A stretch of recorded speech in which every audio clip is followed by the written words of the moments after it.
زەوی زۆر بەخشندەیە، تۆش وەکو دایکە زەوی وابە هەرچیەکیان پێبەخشی هەم بە ئەمانەتەوە بیپارێزە، هەم وەکو خۆی مەیدەوە ئیلا زیادی کە بۆی.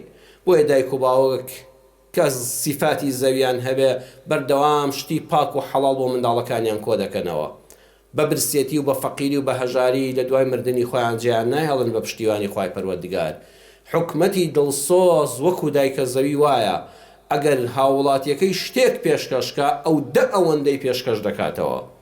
بەڵام ئاگر وەک ئاگر مەبە، شەیطان کە لە ئاگرە هەرچی هاتە پێشی لە داخی ڕق و قین و حەسوودی ناودڵی هەر هەمووی دەسووتێنێ.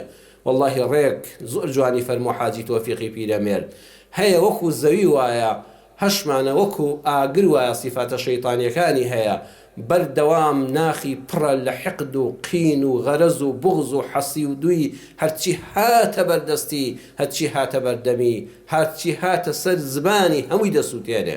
وەکو ئاگر وایە تۆوا مەبە.